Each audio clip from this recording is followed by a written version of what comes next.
what's up, guys? I hope everybody's doing wonderful.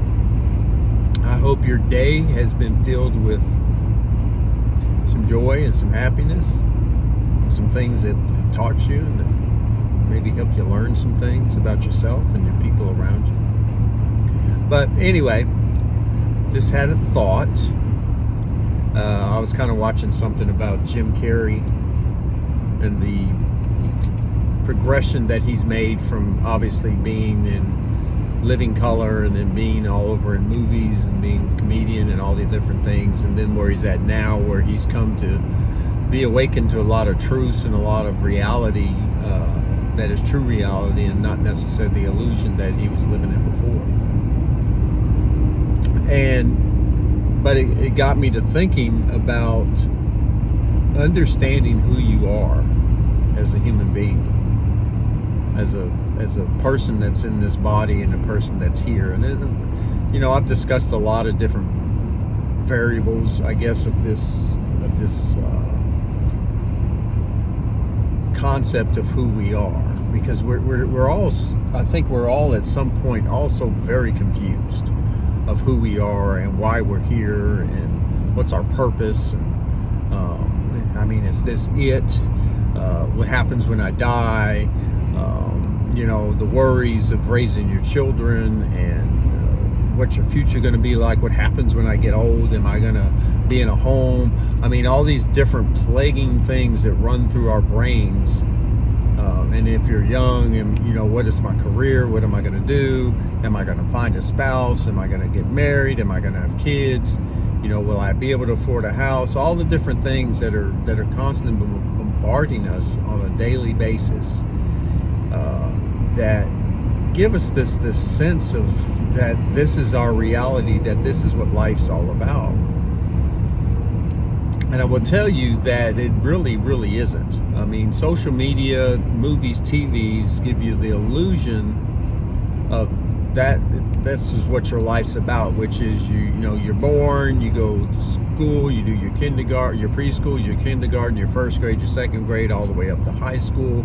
Then maybe you go to college, you go to a trade school, you get a job, you maybe find a husband or a wife, you have some kids, you buy a house, you get a car, maybe you have 2 cars. You get all these things in your head of what life is, and that's. But when you look at it as a whole, as if in the scheme of who am I and what is life about, those things really don't fit into those categories, because that's not why you're here. It's not why any of us are here, so that we can buy a house or own a car or have a job, that where I get promoted and then I got promoted again, or you don't get promoted, or you change jobs constantly. That's not your purpose on this earth. Everything that you encounter in this earth, as I've said before, it happens for you. So when you're in all these different situations and all the different things happen, they're there as learning tools only. They're literally there to teach you in every aspect of whatever it is that you're doing. So whatever job you have, whoever you're married to, whatever many kids you have, whatever situations you get yourself into, they're all there for you to teach you, for you to examine yourself, for you to take the time to eventually get back to finding out exactly who you are. And then once you find out who you are, walking in that who you are. Because the walking in of who you are is the unification of you with the creator of everything. Because when you find out who you are, you find out who he is. And I say he just because that's the term. I'm not going to get into a pronoun game, but that is the creator is the ultimate goal. The ultimate place to get back to is the location of the creator, which the creator is within your heart, because that's where he resides.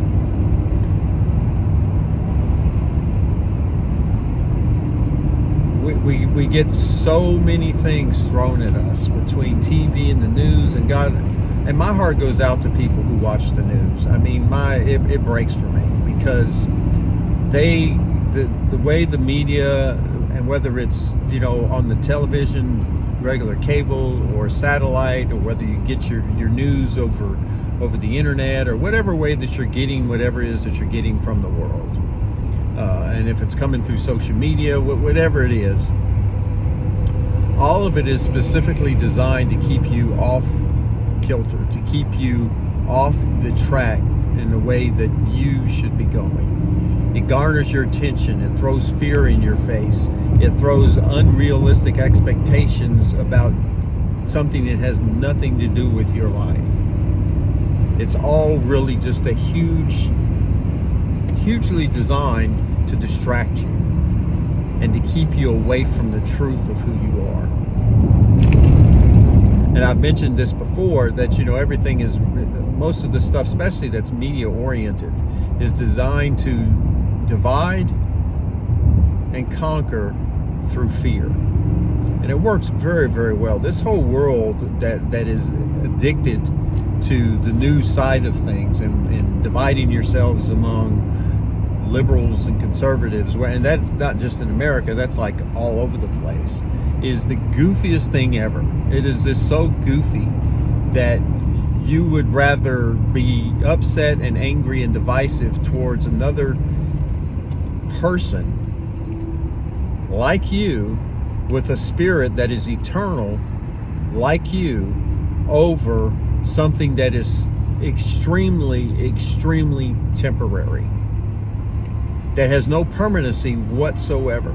So everything that everybody's latching onto in the political side of the world, and getting upset about, and attaching themselves to, is completely and utterly temporary. It has no consequence to your eternal future, unless you allow it to, because then if you allow it to, that means you're going to get so knee deep in it that you're going to start to act out in fear, which means you will act out most likely in hate and anger towards others that you are supposed to love. So then you will have to reap the karma that comes from treating people in such a way that is harmful not only to them but to you.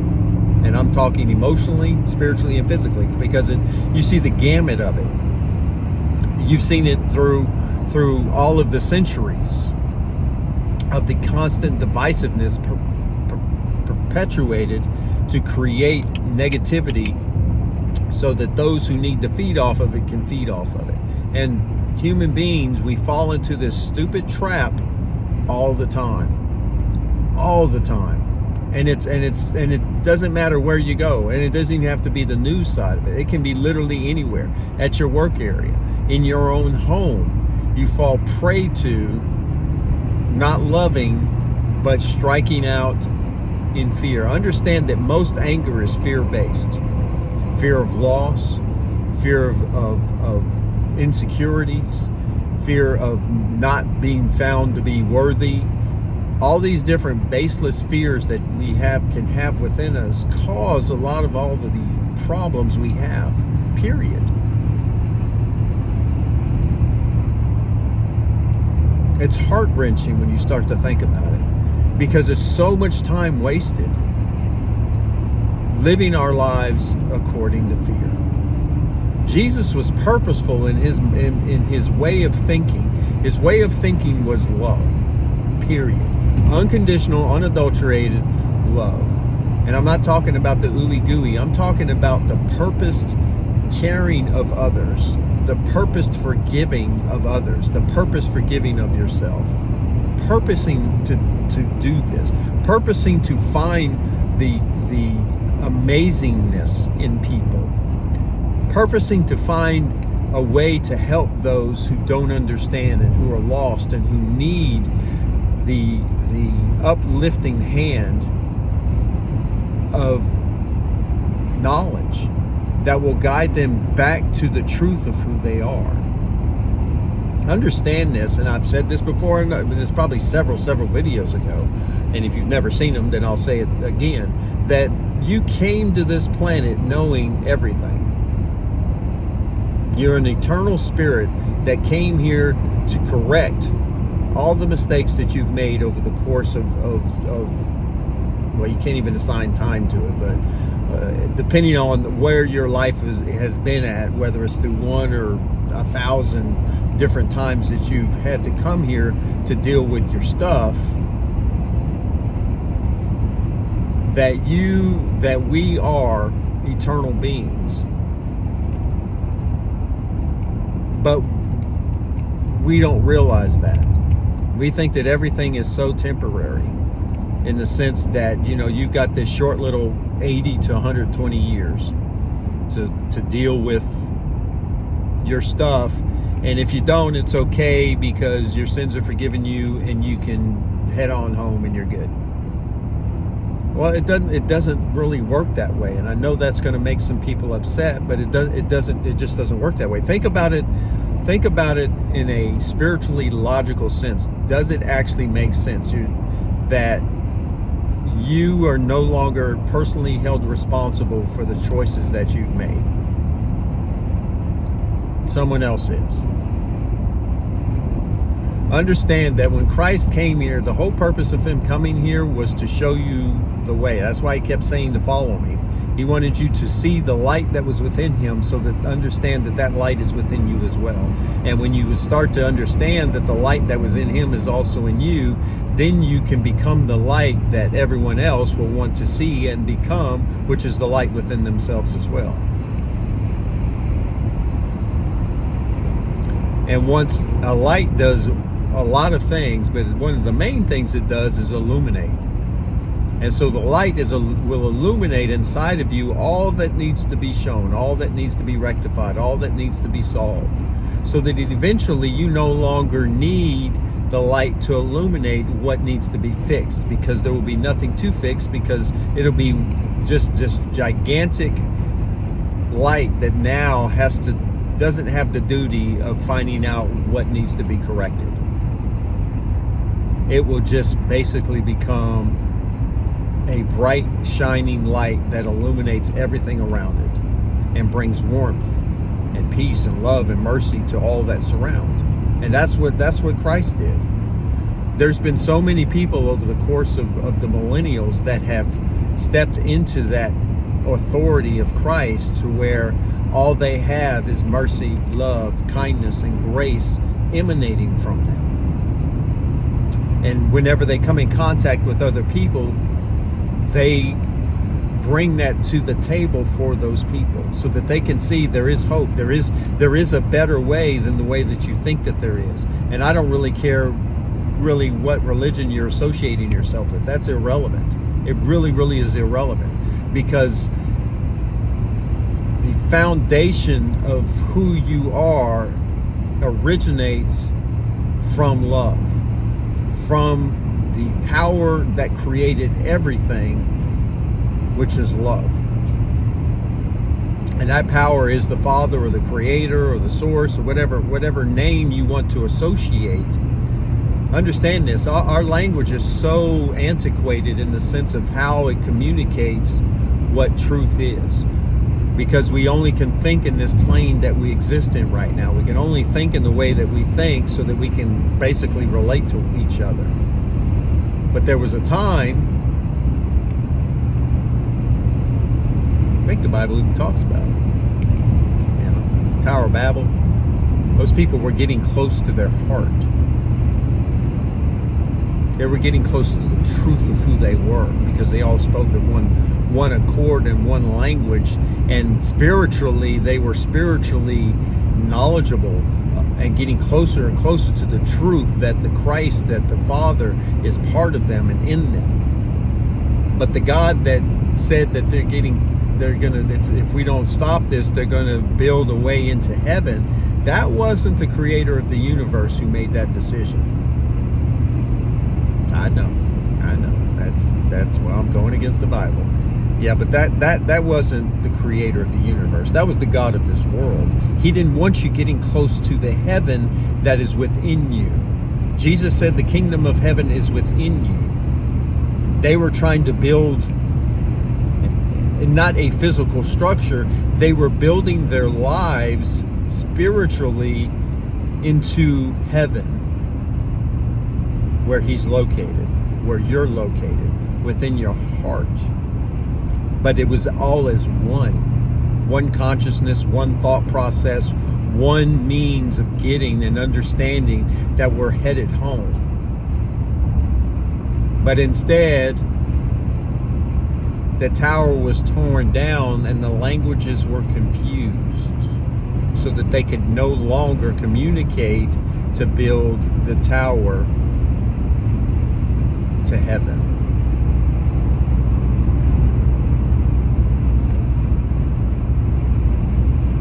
That's wild. That is freaking wild.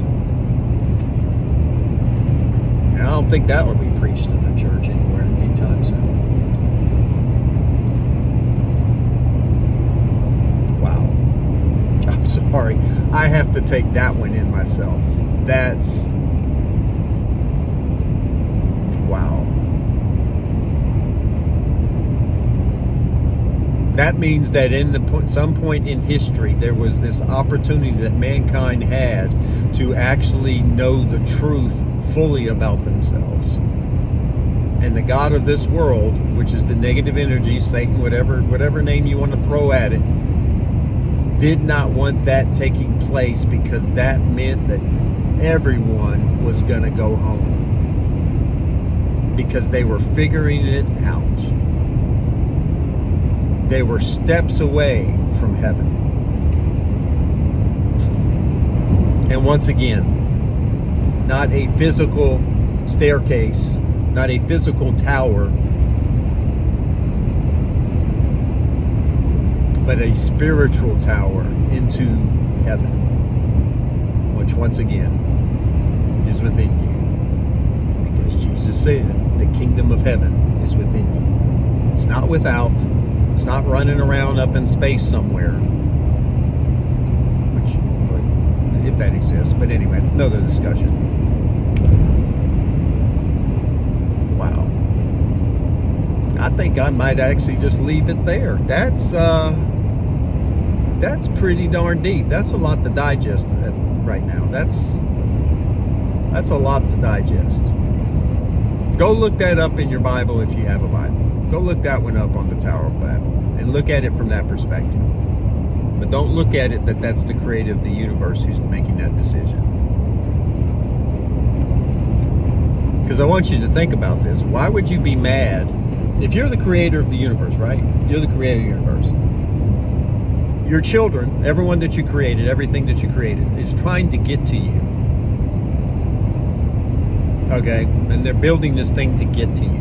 The imagery of them building something. But you love, nope, if they get up here, that's not good. We got to keep that separate.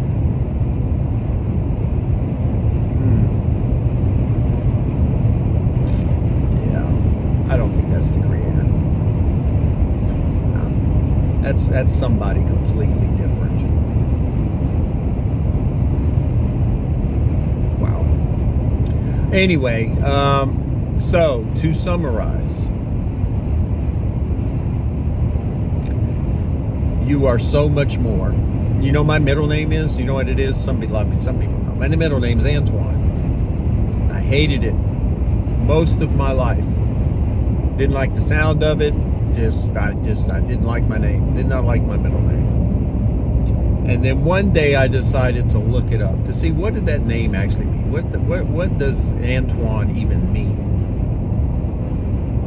Now I really love this name. I really do. I mean, no one calls me it, but I know what it is. And my name, Antoine, means invaluable.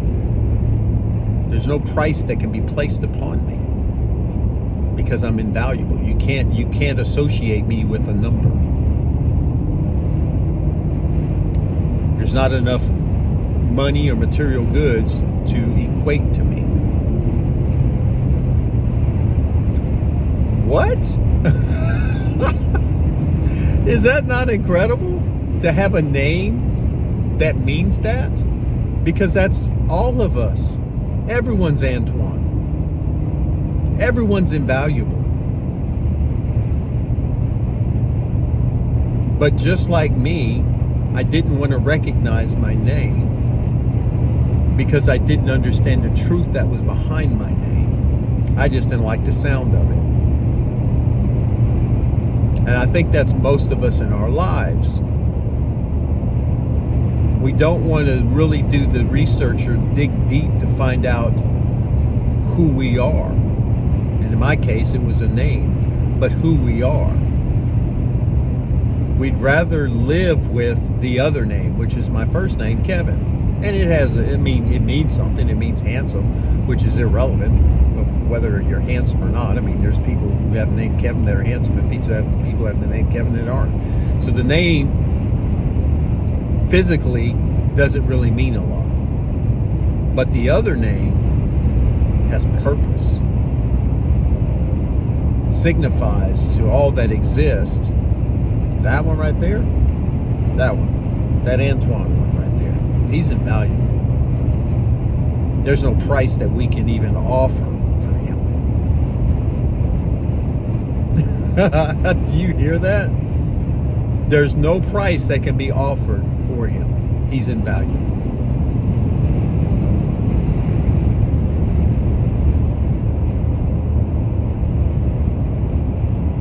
And when you know the Christ that's within you, you're invaluable. There's not an energy in this existence that can change the fact of the value that is within you, which is invaluable. That's just awesome, man. That is just so incredible. So anyway, anybody watching this, know that I love you. I think you're amazing. I know that you're amazing. I know that you have potential and that you have the ability to come to the truth of who you are. Otherwise, you wouldn't be watching these things. These things come across to you. Once again, everything happens for you. So if you're seeing me, you're seeing this because you're supposed to see it. And even if you don't understand everything that I'm saying, or you think I'm a little bit of nutty on the nut side, or the cuckoo side, or whatever you want to call me, that's fine.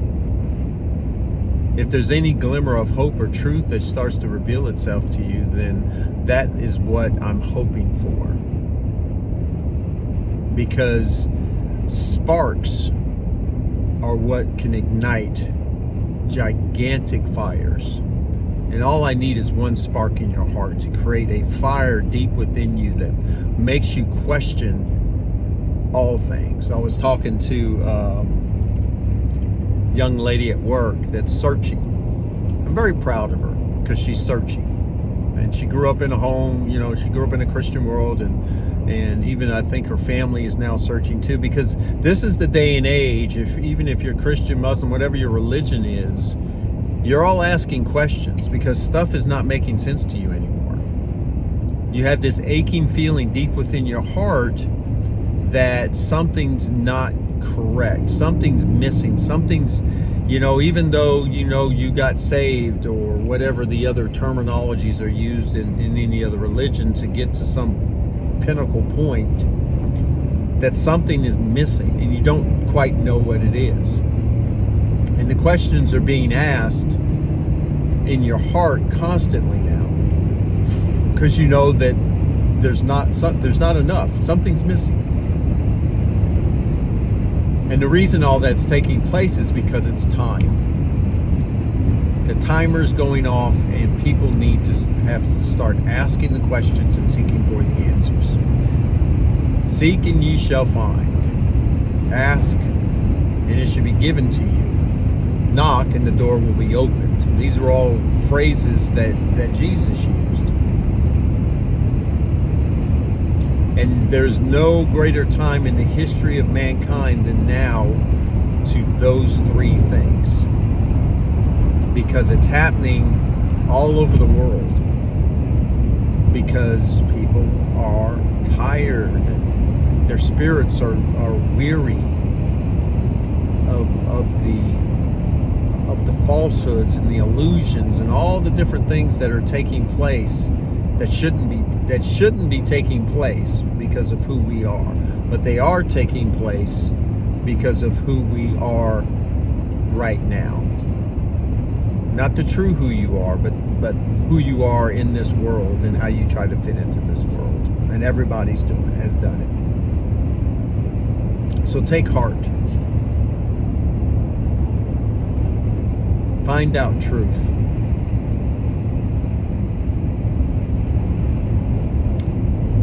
I'm reluctant always to recommend people just because, you know, what's in today could be out and be gone tomorrow. So I just try to speak from my heart on what I feel in my heart to be the truth of what I know and what I hear.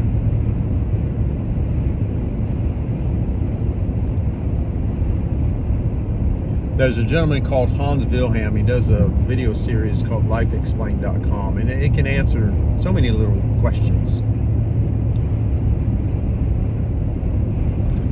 If you ever get the opportunity, take a look, take a listen. It may start to open up some doors for you. And I do ask that if you have the opportunity at any given time in your life, and at all times in your life, question everything. Trust nothing this world presents to you as being 100% true. Because understand this, all lies stem from the truth. So you have to dig deep in a lie to get to the truth. Because that's where lies originate. They start at the truth. That's the best lies come from telling part of the truth. You just need to find out what the rest of that truth is so you can have the whole truth. But that's how the world works at the moment. And eventually it's not going to work that way anymore because everything's going to be completely different. So anyway, I love you guys. Thank you so much for just being a friend to me and being wonderful, wonderful people. Because there's a bunch of y'all out there. And it really, really touches my heart. Because all I want for you is the best that can possibly be for you. And the best that can possibly be for you is deep within you. And that best possible thing for you is you.